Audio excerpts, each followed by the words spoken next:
Hi, friends. Good morning, good evening, as per your time zone. I'm Kumkum Sharma from Eisenbridge, and I'm back on live open session episode 27. And on the behalf of entire Eisenbridge team, I would like to welcome on this session. So our agenda is same. It's not driven by me, it's driven by you. But this time we are more focused on how to position yourself on career growth. But whatever questions you have, you can add your questions. We are live on Facebook, LinkedIn, YouTube. So no matters you're watching from Facebook, LinkedIn, or YouTube, just add your questions in the comment section. I'll include your questions and Sakit will answer your questions. Hi Sakit, thank you very much joining me again on the session. Good to be back. Yeah. Cool. So Saket, tell me how you want to start this session. We'll wait for the questions.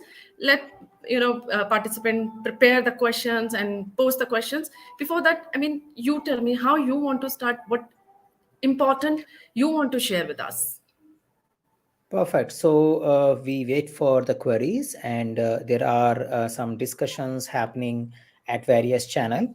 Uh, if I say YouTube, I think YouTube comment there was no specific thing which I probably want to talk. Yeah, I think most of the comments were pretty much addressable, so we addressed them pretty much in the conversations alone. There was one comment which came in our other groups where we were discussing things related to agile and PMP certification. So maybe I can talk about that till the time we get questions from the crowd. So this was the query which was coming that, okay, is it useful for a agile scrum master kind of a professional to do a PMP certification? Because many believe that PMP is about traditional project management and there is a confusion related to that. So I just wanted to start with that, and probably by the time we may have some questions from audience as well. So what I am observing, especially in our clientele, people who are doing PMP with us, we are finding majority of the clientele is coming from agile scrum experience. It could be because of the reach we have, but it could also be that many people who are into the delivery space and they wanted to understand various aspects of delivery, they may want to do PMP certification along with their agile way of working. So that's the one theme I'm seeing from the participant perspective. From the PMP content perspective, the if you know agile and you know how to deal with self-organizing team, how to create and enable self-organizing team for producing delivery, you are done with almost 70% of the PMP content outline.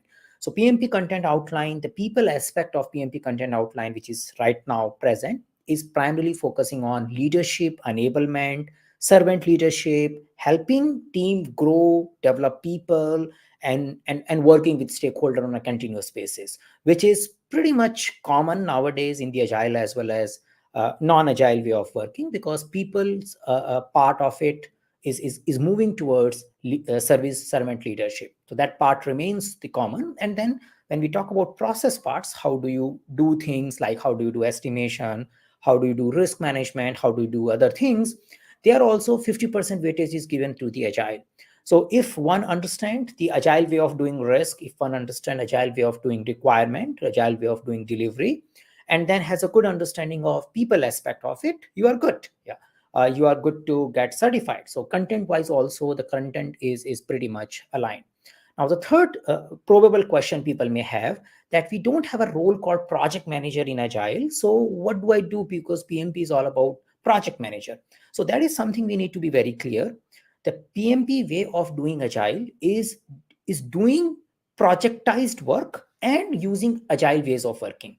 Now all agile way of working may not be projectized, so that's a differentiation we have to be very clear with. So when you are working in a project context, usually when you are into a vendor client relationship, when you are taking some initiative and getting things done, and then you move to another initiative, if your business model, your organization business model is around project, then doing PMP makes significant sense. If you are not, then you can see probably project management or product management or something else. But if you are working in a service space, projectized way of working, then I believe with agile knowledge, you probably want to do a PMP certification as well. So that's the first question I can take. Yeah.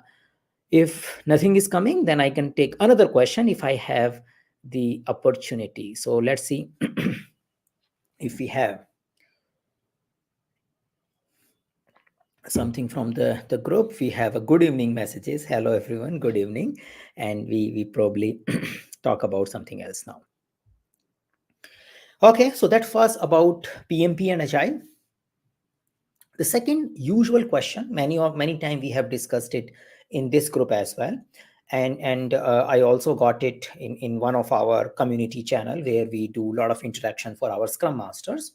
That the question is primarily coming that, okay, I wanted to get into Scrum Master space. I have done Scrum certification, and I'm putting my profile in the job sites and possibly looking for getting calls, but I'm not getting calls. So I'm unable to generate, or I am not receiving calls or interview calls for my profile. So how should I go about it? What can I do when after doing even a Scrum certification that is not happening?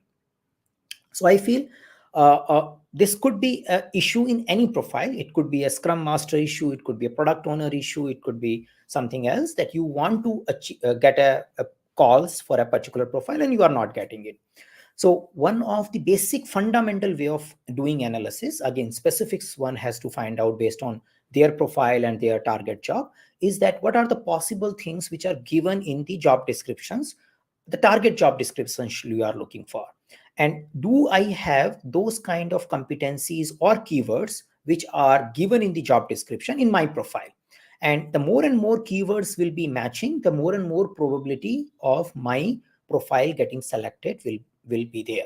So one of the possible keyword is that what kind of certificates are asked in the target job profile. Do I have it? That's something you can say. What kind of skills and competencies are asked? And in my profile, am I talking about my experience, my expertise in those particular areas? So say someone see the profile is asking about facilitation. Do I have a facilitation word explained well in my profile? Am I sharing what all I do or what all expertise I have towards the facilitation? Similarly, you may see a word coming in working with user stories or writing or doing something around user story. Then you need to see how in your experience description as a Scrum Master or whatever role you are targeting to, where you see a user story appearing in your profile. If do you have instances where you are showing that, okay, I am helping the product owner or I'm coaching the product owner in writing the user story and acceptance criteria, etc., or I'm a part of facilitating a backlog refinement thing. So more and more keywords, if I can match, the more and more possibility it will be of your profile getting selected will be there. Yeah, so that's the one thing which you can do in order to select your profile. And I can take a related question which we are seeing in our chat box coming in, that if I don't have a experience, then how do I land to a Scrum Master job? So again, the Scrum Master job is a leadership job. So you should be able to lead and facilitate the whole development of your team. Now, have you done the leadership job before? That's the first question. Maybe not with the title of Scrum Master, maybe title of something else, maybe a team leader or a project manager or a senior developer, something like this. So, but do you have something to demonstrate as a leadership job? If you have, then you are at a good space. Then you probably talk about those experiences. Maybe you don't use the word Scrum Master, but use the activities which you have done in the leadership space. So for example, what could be the activities? Like facilitating the team in writing user stories, facilitating team in doing daily scrums. So I pick up all those activities which are expected to be done in many cases by the Scrum Master, and I show my experience and skill in doing that leadership. Yeah. So that will be a first and good place to start with. If I don't have that also, assuming that, okay, I am just a developer and I want to move into the Scrum Master profile, I am not doing any leadership. I want to get into the leadership. Yeah. Now, if you are into that space, then again, there are some possibilities. The best thing if you can do is get an opportunity to do some of the leadership tasks in your current project. So again, I'm not saying that you do a Scrum Master role labeled, but you do some of the tasks. So what could be those tasks? Taking care of facilitation of a daily scrum, facilitating retrospective sometime, taking care of updates on various information radiator like boards, burn down charts, etc., etc. So you start assisting the current scrum master, team leader, whoever it is, in doing facilitation job. Yeah, and then you can demonstrate those things. Maybe you can get an opportunity to do a scrum master job in your current job itself, or you may can approach someone else. Yeah, so that's the second way one can develop that. If you don't have that also, you can say that I am just a developer, or I was a developer, for right now I am not in job, and so I can't do anything. Yeah, and I'm looking for a scrum master job because I realized the developer thing is not working out. In those cases, you may need to go through some kind of a case study based mentoring experience where you can get all this experience. Yeah, so that's like, okay, uh, uh, uh, this is something I need to practice.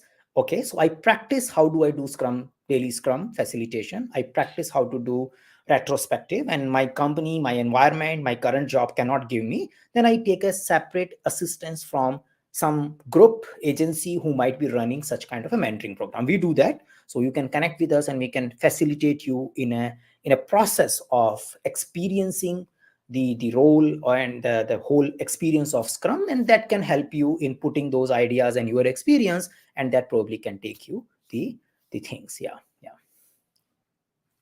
So that's a possibility of getting into a scrum master job. Yeah.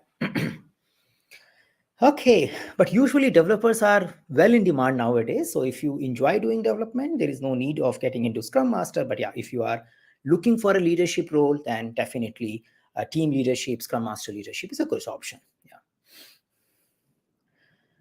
Okay, so question: what do you think are the best practices a technical program manager should apply? So in general, my personal belief is that it's all depend upon the context, the technology, the environment, the team you are working on. That's the overall thing. But as a principle, what is the fundamental of technical practices? The idea is pretty simple. How do I reduce the rework? And how do I get the issues and non-alignments get identified fast in my development process? So how do I catch the defect at the place when it is getting injected? So depending upon the technology nature you have, you find out mechanism of doing bringing testing as early as possible. That's one of the thing.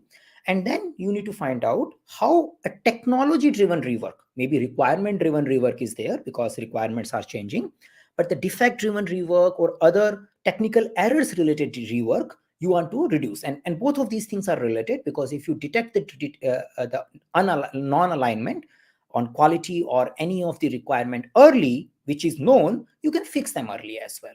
So continuous feedback, short feedback loop, where you have small step is taken, the whole process is completed. And when we have a mechanism to validate and ensure that this small step is working before we take the next step. So that's the fundamental idea I can share. Rest, I believe it depends on what kind of things are there in place which are needed in order to do a good technical practices. All project management approaches are focusing on build quality in, be it PMP, be it agile way of working, be it a scaled agile way of working. Everybody is saying that we should be planning for quality, designing for quality, implementing quality, rather than only testing quality. So that's a, I think, very 50 years old thought maybe, but from last 10-20 years, as many time I am seeing any project management literature or a product development literature, everybody is saying build quality in. Yeah, so that's something we can work with. Okay, servant leadership example. So please provide an example of explain servant leadership. So the idea here is, how do I help my team to move forward, to grow themselves? So some of the possible activities, let's take exactly activities, is that I work out a development plan with my teams, and I empathize with their current skills, and continuously we figure it out, how do I develop individuals and team as a better professionals. So I invest my time and energy to develop people. That's something a servant leader should do, because the servant leadership is all about building capability and growing them. That's the one example. The another example which you always see, the issues and problems which your team is facing, you own them and you get them resolved. So whenever the team is getting stuck into things which are not corely related to their work, like dependency management, infrastructure issues, and anything else, I go and I take those things on me, and I work with external stakeholders and facilitate those things, and get things done. Yeah, that's another thing which you can say is an example of activity of a servant leadership. So growing people, developing people, focusing on removing the blockers, path breakers, or obstacles your team is facing. That's the another thing. The third possible thing is helping team in making and taking care of their own day-to-day management stuff. So rather than they are dependent on you, so you are making them more and more independent from you making decisions. So you promote, facilitate, make them learn how to take care of decision making, how to take care of giving and receiving feedback, how to take care of conflict management. So you are growing in a way. It is also a growing thing, and that's another example of a possible servant leadership in my view. Yeah, so I think these are the three possible things I can say here. And yeah, there are many things which can come out from these three directions only, where you are focusing on that. Yeah, we are leading by serving the team, we are leading by developing the team. Yeah, that's something we can say. Yeah.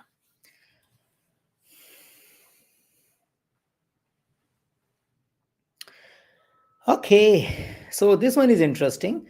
That how to start a career in IT sales, and is it a Scrum knowledge helpful in that role? Yeah, so that seems to be interesting stuff. Let's see. I can share my opinion. I am not expert. I can't say that this is the only way, but yeah, you can do your research once you get my opinion as well, and that's something you can explore further. So IT sales, what I'm assuming is that one might want to get involved in selling solutions or getting customized development work from somewhere. Yeah, that's something you might be probably want to do.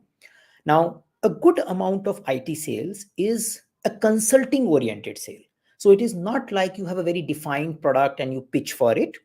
Mostly the IT sale involves, mostly, yeah, I'm not aware what particular domain you are focusing on in an IT space as well, but most of the IT sales involve understanding the client's problem, figuring out how you are going to deliver it, suggesting them also an approach for development. Sometimes you even put that this is how we will operate, these are the possible milestones, and these are the possible engagement we want to have with you to ensure a good delivery.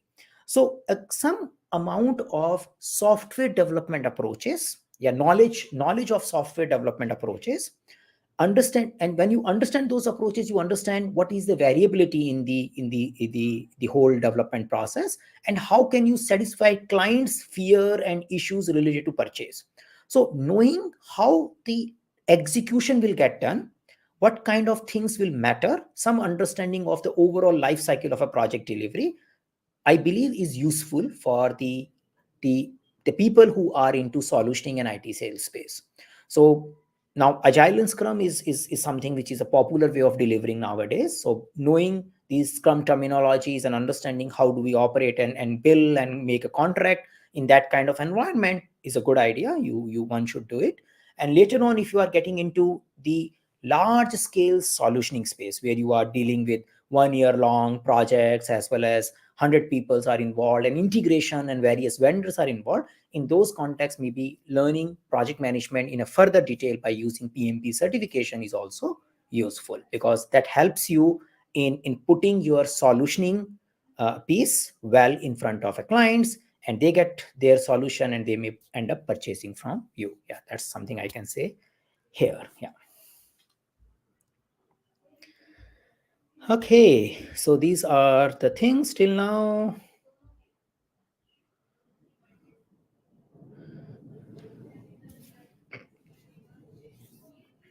Perfect. So if I just recap what we have explored till now, we spoke about the software and PMP relationship to start with, and then we explored the Scrum Master entry thing. I started my conversation, and we got a query as well, which was focusing on how to get into a Scrum space. and then we explored that thing further. We took an example of servant leadership, and then we picked up the something on IT sales. Some of you might have joined now recently, so please feel free to raise your question. If you are watching us on YouTube, you can just comment and the question will reach us. If you are watching us on LinkedIn, again the same thing, you can comment and the question will reach us. Yeah, that's the process of putting questions here. Yeah. Good. So looking at further, and we have few questions which we will see as we go along. Okay, so in the Scrum team, what is the role of a product owner and a business analyst? It's a part of a cross-functional development team. Yeah, so the idea here is, in general, the roles and responsibility are organization specific.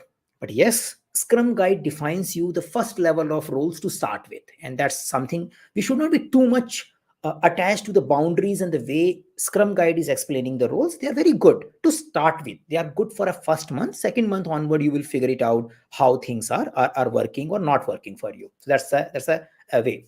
Now, the way Scrum Guide looks into, the product owner is the one who is responsible for prioritizing and giving the direction to the team. Yeah. Whereas anyone in the development team can support in that particular work. So if you have someone having business analysis skill, the person is still a team member and he is also supporting the product owner. So yes, you can, technically speaking, the role of a business analyst is considered as a part of team member.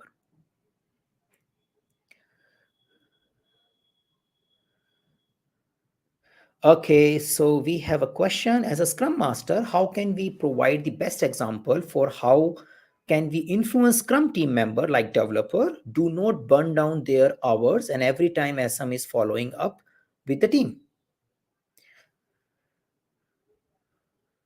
So what I am understanding here is that you have a slow developer and you want to take care of it. That's something I am getting it here.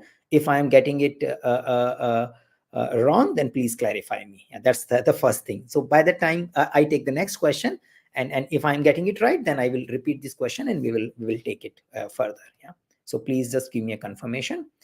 Now, is there any difference between Agile Scrum Master and Disciplined Agile Scrum Master?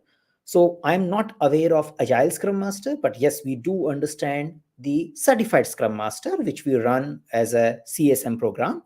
So yes, and there is I say slight difference between Disciplined Agile way of looking at a Scrum Master job and a Scrum Alliance looking of a Scrum Master job. So the difference is there because the Disciplined Agile is looking into a pragmatic hybrid environment where there could be a mixing of agile and non-agile world, and that's how the content is designed.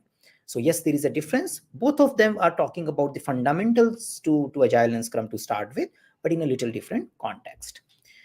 Okay, so okay, I got the answer there. So I start with that particular thing. So you have a situation, you have a team member, and you believe the team member is not doing what the team member is expected to do. You believe. So that's what I'm saying. I'm not saying that the team member is doing less than what he or she is expected to do. You believe the team member is doing less than what he or she is expected to do, and you want to work with that person. Yeah, that's the whole idea. So how, as a Scrum Master, you can do it? So sometime back we spoke about servant leadership, and you are saying, what is a servant leadership here?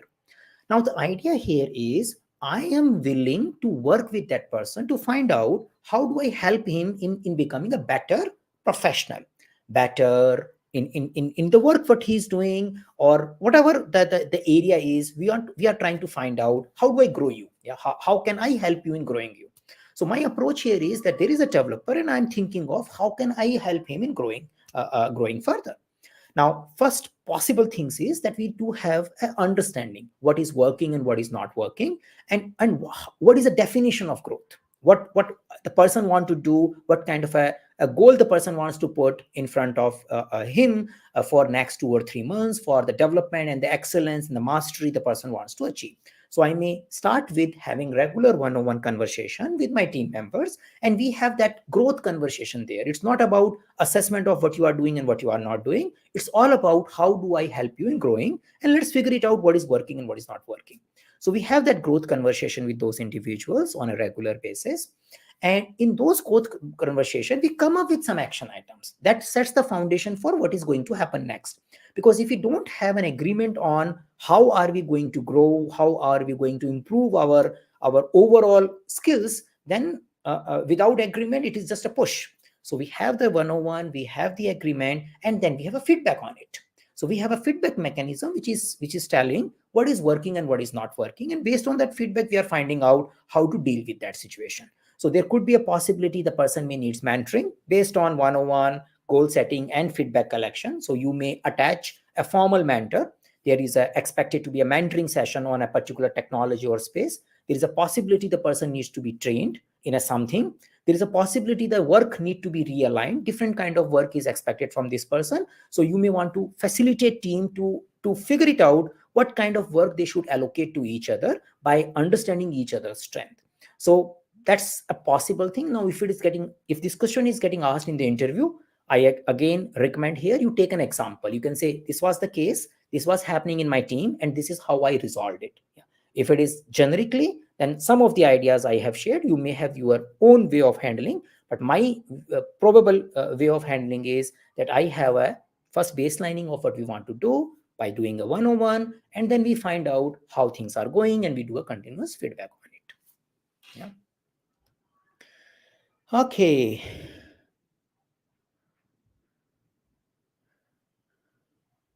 Okay, so the question coming here is whether product owner needed to have a technical knowledge and skills, work being performed by developer in the Scrum Agile projects. So I am always in the opinion the role depends upon the organization, not based on the framework they are using. There could be a broad guidelines, but later on it depends how things are going in detail. So we need to see what kind of a product owner role you are looking into or targeting team.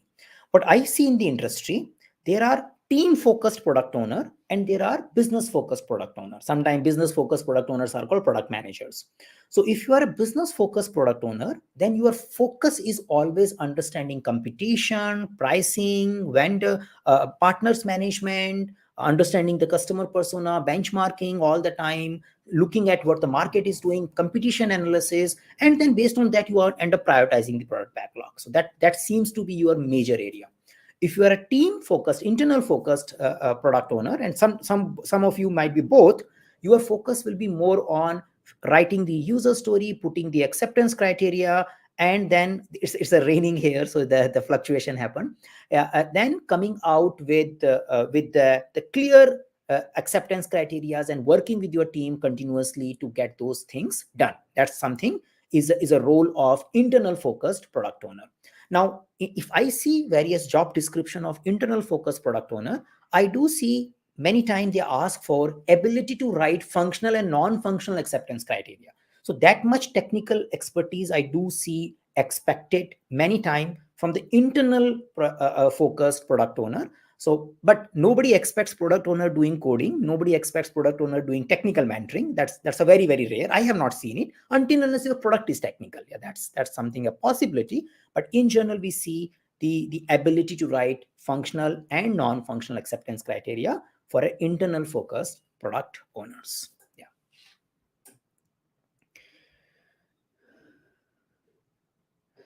Okay.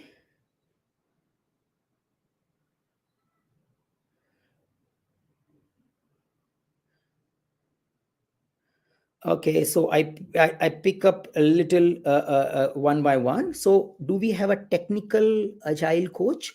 Again, depends upon which organization is putting what, and their roles and responsibility will also vary. We do have a blog post talking about a possible technical agile coach roles and responsibility. So we need to see the idea of coach and a contributor. That much I need to differentiate. So probably the question could be, if I just reword the question, what is the difference between technical architect and technical agile coach? Yeah, is it the same? Or if it is different, then what is the difference? So the idea here is the technical architect or a person who is delivery oriented technical person, he is going to be there all the time to solve your technical challenges or to give you a technical guidelines. Whereas a tech coach comes and goes. So say you want to establish your technical practices, you want to have a feedback on the current way of working on our technical improvement. You want to work with a coach who can show you, work with you, train you, mentor your team on various technical practices, be it a test driven development, depending upon, or be it an integration, build preparation, whatever is as a part of the role. So ability to train, mentor the team into given technical practices, where I declare myself as a technical coach, is a technical coach. Now, why you are a coach? Because you are just enabling them and getting it out, and getting out from that particular space. So that's a high level, I can say, is a technical coach thing. And then you understand how agile is working, and you put this whole context in the agile way of working. Yeah. Rest, I think I do encourage you to check our blog, where I have categorized various possible coaches and gave some job description as well. Yeah. But I think what I shared possibly give you the pointer to move forward. Yeah. Okay, what is the realistic time frame for preparing for PMP exam? So it's like this. Many of the people who get into PMP might be coming from structured project management place. Now, what is a structured project management space? Means they have been preparing project management plan. They are working in the organization where some checklist, guidelines, and template exist. They are working in the context where there is a system to report risk, issues, and other things, and there are dashboards which get created out of those systems. If you are coming from there, you are already knowing a lot of project management thing, and you will not take, say, around more than a month. Yeah, because you have all the things clear. You just want to, you may not be doing things in the similar terminology. You may take, say, 4 weeks to 6 weeks time, and then you get it done. That's the thing. Now, if someone extreme is saying, we are coming from an ad hoc space, somehow we are delivering project, but we don't have a mechanism to talk about communication management, we don't have a place to talk about risk, we don't have any governance meetings happening, I don't give a proper reporting to a weekly, monthly to governance group, we don't have a demonstration, the governance group stakeholders are not raising issues which I need to handle, I usually limited to working with my own team only, then the person is lacking good amount of project management experience and exposure, because the person focus is only team focused. He or she is not getting opportunity to work with vendors, stakeholders, budgeting, and those space. Then they may take more times, around 2 months, because you need to study, understand the project management fundamentals as well. So in general, my recommendation, when people enroll to my class, I tell them that, guys, you need to invest around 150 to 200 hours of time. Now you decide how soon you want to do. There are people who do it in less than a month. But again, if you have a background of project management, you may just do it in 50 hours only. But in general, 150 to 200 hours of investment is needed. Yeah. Okay.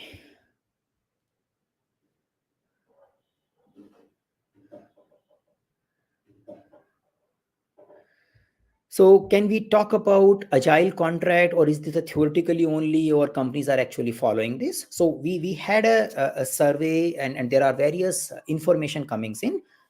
What, as per our understanding, majority of agile contracts are time and material contract. That's something which we see. So in practice, the time and material is the one which we are seeing whenever the agile contract is getting followed. Now, how to make agile fun? I think you don't have to. Yeah. So I don't know. So it's all about it. It's not the whole guy. My personal view, there is nothing to do with agile. We may need to make our work fun. So probable that could be that, how do we make our work fun so that people enjoy what they are doing? Yeah, they can do it in agile, they can do it in Kanban, they can do it in Scrum, they can do it in waterfall, whatever it is. But how do I engage people? So engaging people, motivating people is something, is the whole path. But in general, giving and growing people, individuals, we spoke about servant leadership today at few times. So working, aligning, growing people can probably make people engage, and then they start owning the work, and the work becomes fun rather than work becomes a burden. And it will be good for the individual as well, because once the work becomes fun, the individual is no more working. The person is just enjoying what they are doing. And as a leader, our goal is always to create or make work fun, so that it doesn't look like a burden. Yeah. And I think I should do it for myself, and I should try to do it for others as well. Okay. Now, This is difficult. I don't know what all these terms are. I may talk about qualified seller, pre-qualified seller, pre-approved seller, approved seller. For me, all look same. Yeah. So I may not. It may depend upon who is using and how you are using it in a your organizational context. But to me, these all things are looking more or less similar. Now there is a possible that qualified and pre-qualified the thing and pre-approved and approved seems to be same, pre-approved, approved, I don't know. Yeah, so you need to see what your organization glossary is about explaining it. In a project management term, we do have a term called qualified seller list or pre-approved seller list in a you can say. So you can this is primarily talk about that organization has done the work with those sellers and they understand how working with them work and they have approved them for the future work. So you can say you want to buy a laptop and your organization says these are the three vendors we work with, you can order any of these out of any of these three, and that's something we can say is there. Yeah.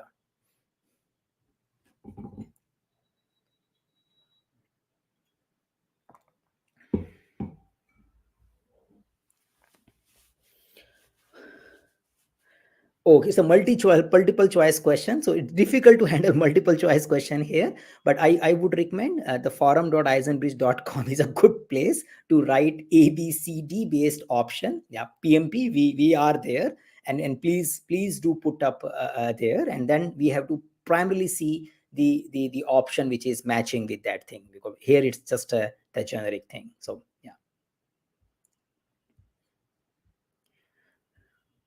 And I don't like the question probably. If this is a question, if it is coming from our knowledge base, we definitely need to change it because giving such kind of options where the English meaning more or less means the same is not a good idea for a PMP exam question. Yes. And usually the PMI is not going to check the exact term you should bring from the PMBOK. They don't. They primarily look for, okay, do you understand that we have a list of things, and that's something we call it pre-qualified sellers, and that's something you should be following on. Yeah.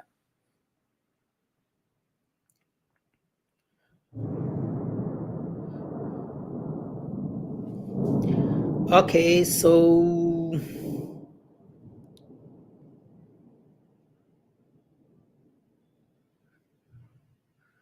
I am unable to connect the questions, but I go one by one. So we can say that can automate testing, which reduces the time for testing, can be shown as a quality improvement or continuous improvement program? If so, what will be the Scrum Master role in it? Scrum Master role, so in a simple way, if you produce a deliverable and the deliverable was great, customer liked it. Yeah. What is the role of Scrum Master in it? The same role is here.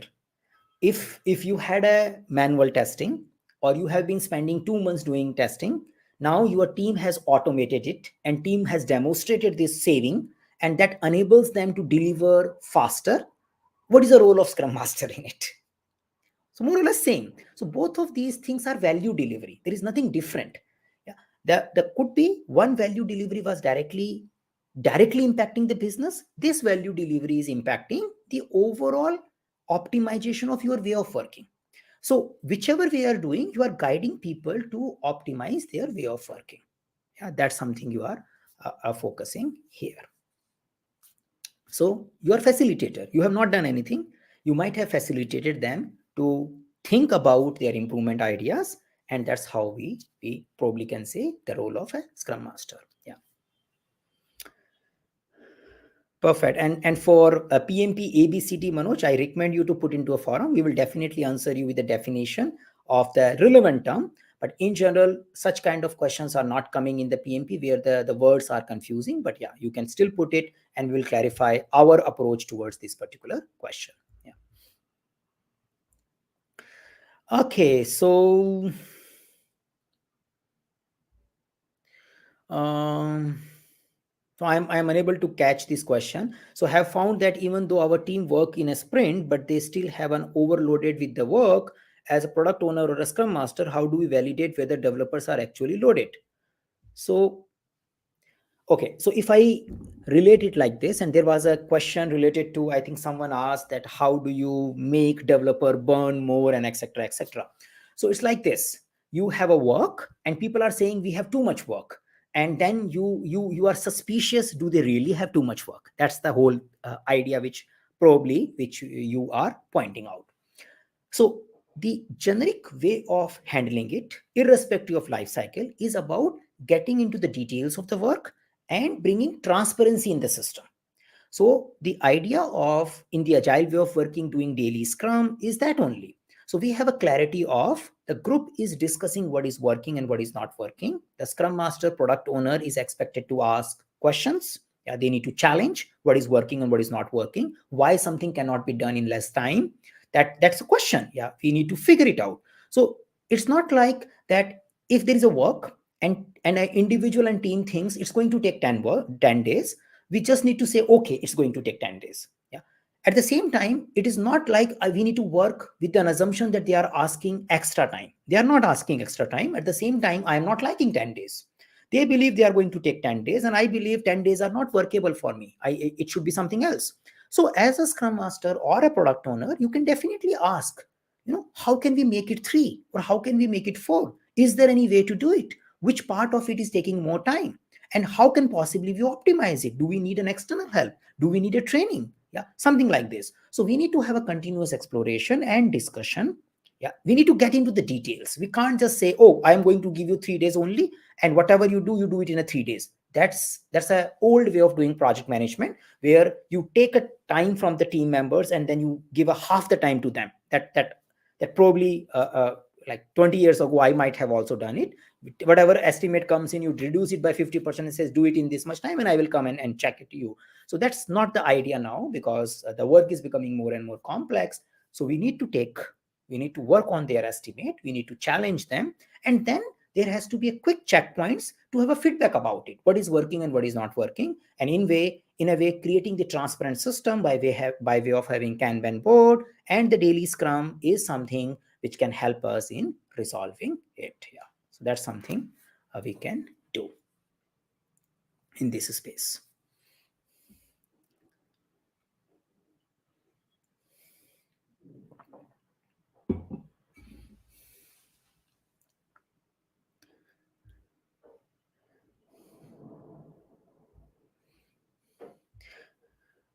Okay, so I think yeah. So just to remind everyone, if you have just joined in, we do have a 20 minutes more left for this conversation. If you think there is something which you want my opinion on, maybe not the perfect answer, then you can please share it in the chat box or comment area if you are watching in the LinkedIn or YouTube, and I will share my opinion and idea about it. As of now, we are done with whatever we had. So we still have 15 minutes and we can take a few more questions. And by the time everybody is coming in, I think I got a time to explain some of the other support system we have other than this channel, which we are running here. So we do have, for a PMP specific space, we do have a forum, which is discussion forum, which is called forum.eisenbridge.com. And we do a good amount of PMP related discussions there. For our clients also, we have an exclusive area. So ongoing basis, whatever question they have, and sometimes multiple choice, sometimes a particular topic is confusing, we discuss those PMP specific thing all the time. Yeah, so that's a one place one can go and put their PMP related questions. So that's one tool, forum.eisenbridge.com. I will type it here as well. So wherever you are joining in, you can probably see this particular URL as well. Now, the other avenue for having this discussion, so I just shared it, Manoj. Yeah, you can probably see it in the things. Yeah. Now, the other possible place for generic agile related stuff is something you can talk about product owners and scrum master related stuff. Yeah, that is something we have something called oguild.com. So we have another site called oguild.com, which you can use for generic thing. So idea of oguild is that community can serve and answer your questions, and it is also a mentoring platform. So that's something one can also focus on. And we do have a lot of videos which are focusing on Scrum Master interview related questions. So that's available on our YouTube channel. Yeah. So that's if you comment something on YouTube channel, that also get replied to. So if you're watching some video and you have a question, you can paste in the comment section of the YouTube video as well. Okay. I am having an issue not delivering the committed story as a part of sprint goal. What should be we advise? So the idea here is, as a scrum master, I can't solve this problem. What I need to do is I need to take team together and say, guys, we have this problem. I am not having this problem. We are having this problem. We are unable to meet our commitments, and which are creating a dissatisfaction as a lack of trust in the stakeholder. How do we solve it? How do we move forward? And what are the possible reasons which are making it happen? And how can I help you and how can you help each other? So we need to have that conversation. There could be various reasons. Sometimes the things were not well understood when you were doing sprint planning. So maybe the practice of backlog refinement has to be improved. Yeah. There could be a lot of dependencies. So the practice of handling dependencies has to be resolved. There could be lack of technical skills or a product skills. Team members are new. They are clueless about how the real code is working. That could be there. So there could be many reasons which are resulting into not meeting the commitment. So whenever you have a delay, whenever you don't meet your commitment, that is not a problem. That's the ultimate symptom or the effect you are seeing it. The real reason or the issues which are creating this effect are somewhere hidden. So I can't make things directly by working on the effect. I need to get into the details. So as a scrum master, I may facilitate a conversation because all of us may be bringing issues together, and retrospective is the place to look into it. So looks like we are not doing good retrospective. That's why we are unable to fix it. That's how, as a leader, we should take it. Yeah. Okay.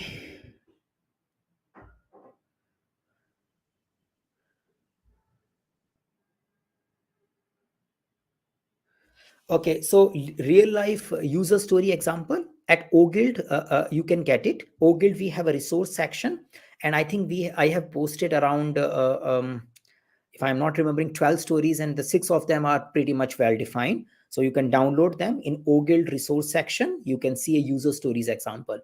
That's something is a place where you can find some of the user stories examples. Okay, another question.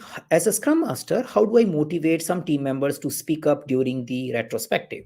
So usually the idea is that how do I design a retrospective structure so the participation happens? So I need to see how do I change my facilitation so that more people engage.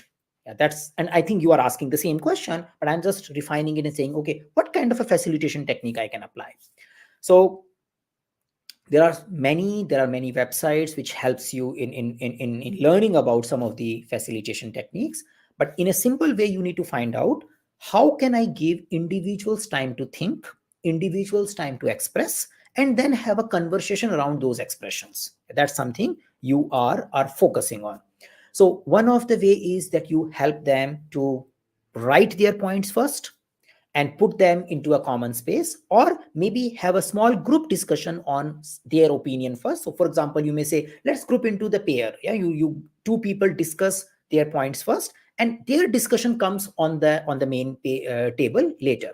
So we need to come up with a structure where maybe one person thinking, the two people thinking, then the group level conversation is happening to bring engagement in the whole process. There will be few individuals who will be more talkative. We need to control their conversation. We need to control their airtime. There are few people who are not talking, then we need to increase their airtime. So I need to see that, okay, I have a 4-5 individuals, different people is consuming different amount of time, and in order to have a healthy conversation, we need to distribute it. So I need to keep experimenting with my frame of or a facilitation structure of my retrospective to do this. Now, there are some ideas which you can pick up. There is a website called Liberating Structures. So if you put a Google liberatingstructures.com, you will get it. There is another website called Fun Retrospectives. You can figure that out. Yeah, there is another website called Game Storming. So these are three which I usually keep referring here and there. And I get ideas. Again, these websites are giving general facilitation technique, but I need to see specifically for my team which one is suitable only after doing some study. So that's something you can focus on. If you are more interested in learning formally facilitation, then we do also run IC Agile facilitation program, which is called IC Agile ICP ATF. Yeah, so ATF program can help you in getting started with this fundamental knowledge of facilitation. Yeah. Okay, so user story, I am typing it, oguild.com. You need to go into resource section. Yeah, if I am, that's something you need to do. And in the resources space, you can get it. Yeah, so if I just, for the sake of sharing, I can,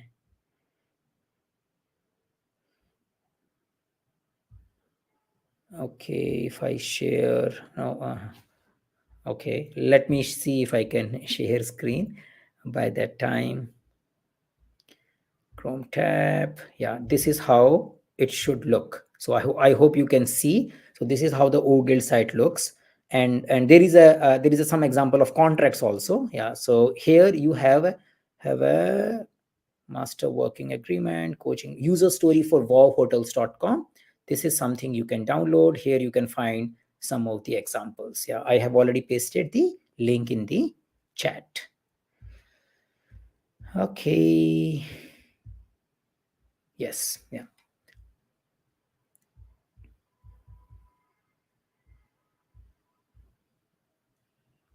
Okay, so what is the project manager's approach in sharing project status report? How should the status report be sent? Should be included if the stakeholder have given a PM complete freedom, etc., etc. Great. Now, in a project management space, we can say this is what we have to figure it out by way of creating communication plan or by way of having working agreement understanding with our stakeholders. So there is no fixed frequency. It's not a 1 week, it's not 2 weeks, it's not 1 month. Yeah, there has to be. Now, I need to ensure that there is a complete transparency and communication in what I'm doing.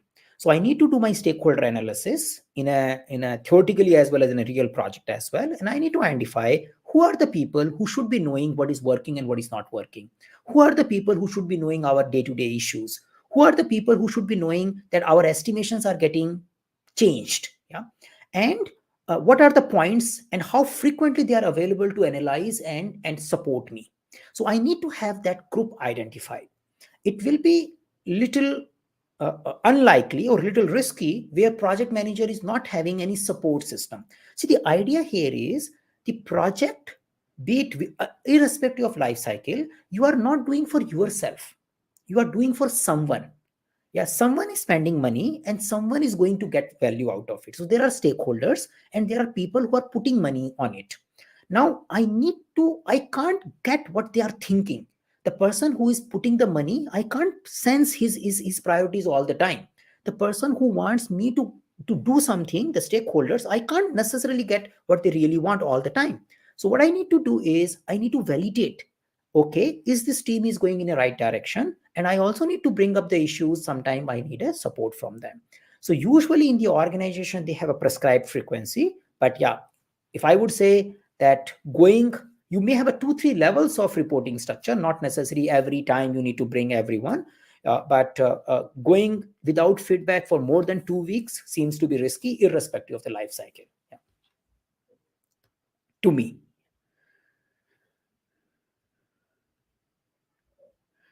Okay. Okay, interesting question. What is the role of the Scrum Master?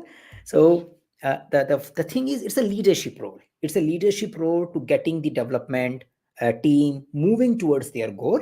So helping them in resolving their problems, facilitating their interactions, helping them to make decision, helping them in doing things in a quality oriented manner. Yeah, that's a overall, I would say, accountability of a Scrum Master. Yeah. Now there are some mechanics. You can say all this done when the Scrum is getting used. So the mechanics part of will be coming up with the terminologies and events and the artifact which are associated with Scrum way of working. So that's something I can say. And if you want to get a little bit formal understanding, the OGILD has a Scrum Master job analysis report as well, the same place where I shared the resources. You can check that, or you can also think of joining Certified Scrum Master program, which we run more or less every week. Yeah, so it's a 2 days program which gives you fair understanding of Scrum Master role and also gives you something to feel good about as a certification. Yeah, that's something you can do.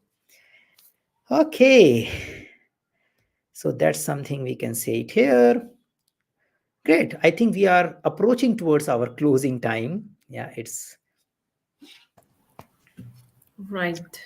So, guys, we have last 5 minutes, and just for the reminder, next Friday we don't have session. So, after one more week, Friday we have the session. So every month, second and fourth Fridays we are having this session. So, in last 5 minutes, if you would like to ask something, just post your questions, and I think we have one questions.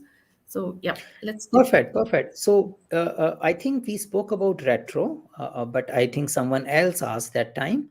But the question was discussed. So I refer again. So I spoke about few websites which can help you in getting the details. So what I can do is I can give you those websites URL here also.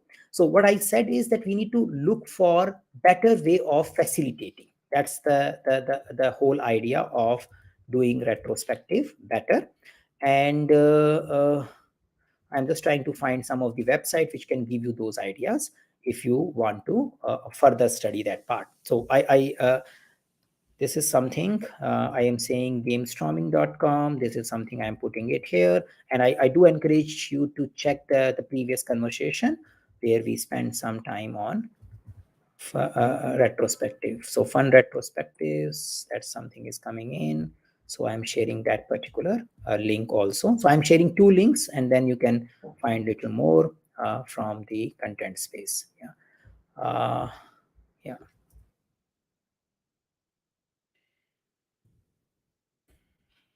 Okay, and if you have anything on Scrum Agile space, if you want to have a further conversation, OGILD is the place to go to. So I shared 3 links again. These are the 3 websites I spoke about. And the whole idea here is we need to design the retrospective. I'm repeating what I said before in such a way so that airtime get managed. People who are usually speak more, we need to ensure that they speak less. And the people who are usually speaking less, we need to make sure that they need to speak more. And this all can only be done when I design my retrospective in that way, like making people think together first or alone first, or make them in a smaller groups having conversation before they come into a bigger group. And those ideas, how do I create those conversation? These websites which I have shared in as a link also in the chat space can help you in finding that. Yeah, and if you have further, we do have a facilitation class which can also help you in exploring these kind of things in a little bit more detailed. Yeah. Okay, so CSM versus PSM, I think it all depends upon which particular market you are looking. But what we observe, we run only CSM classes, and we don't want to confuse with something else. So why we choose to do CSM? Because we feel we in our data, in our observation, we are finding that more recruiters are aware of it, especially in the market segment which we operate, like India and US, and that's the reason we run CSM classes. But yeah, there are many where they put both into slash. So I would say that 40-50% places you will find CSM/PSM, but there will be some places, especially in these 2 markets, where you only see CSM. So that's why we tend to do more CSM. But yeah, overall, both of them are focusing on Scrum Guide. Both of them are focusing on teaching you Scrum to start with. And again, that both of them will teach you how to run your Scrum to start with. You need to discover your real way of working as you go forward by way of doing retrospective. So by doing retrospective, you create your ways of working. By doing retrospective, you discover your ways of working. The training is giving you the first month prescription. So how should get started? Later on, how should you move forward is something should be coming from retrospective. Yeah, that's how we can take that. Okay, so I think this is where we are closing. So I just repeat again, for a PMP related conversation, please do visit forum.eisenbridge.com. We posted the link also if you are following us on YouTube right now. For generic discussions, you do follow the oguild.com. There are resources related to Scrum Master job analysis. There are resources related to user stories, which you can find at oguild.com. Yeah, and we do these sessions on second and fourth Friday of the month. So Correct. like you can catch up. I think this one was the fourth Friday, if I'm not wrong, and Yes. now the second and fourth of the March also we will have these sessions. Yeah, Kumkum, you wanna close? Yeah. Yeah. So I think we have covered lots of things today. So, but still, any last minute thing would you like to share with the audience? So in general, like many of you spoke about facilitation today, and I think that's a great. So it's like we spoke about servant leadership, we spoke about facilitation in general, and we also looked at what is the role and responsibility of Scrum Master, what people look into it. So the most common thing you will see in the Scrum Master job profile is a skill in facilitation. And many times the skill in facilitation is directly linked with retrospective also, and then because retrospective seems to be the most difficult meeting for facilitation. So, as a Scrum Master, as a leader, if you want to improve, and it is not limited to Scrum Masters alone, even in the project leaders, working and improving facilitation skills is a good idea. So, that's why I shared 3 websites with you. You can do your self study with them. And if you want to have a little structured analysis and study on facilitation, based on what we discovered and discussed today, that looking at ICP ATF class, the Agile Team Facilitation class, is a good idea. So you can connect with us and see if you want to explore that. Yeah. Yeah. Anyways, I've posted the link in the chat box also. So you and I think I am available on LinkedIn and I'm pretty active on LinkedIn. So immediately I'll answer your queries, or else you can post your queries on sales@eisenbridge.com. So yeah, you'll get all the information. Just connect us. So for now, guys, take care of yourself, and we'll be back on the second week of March, and then we'll discuss more about things. So this link will be up, I think by Friday. I'll be post the banner. Then you can post your questions in advance as well. And anytime you can post your questions over the email or LinkedIn. So we are there to help you. We are here to support you. And for now, just take care of yourself and bye.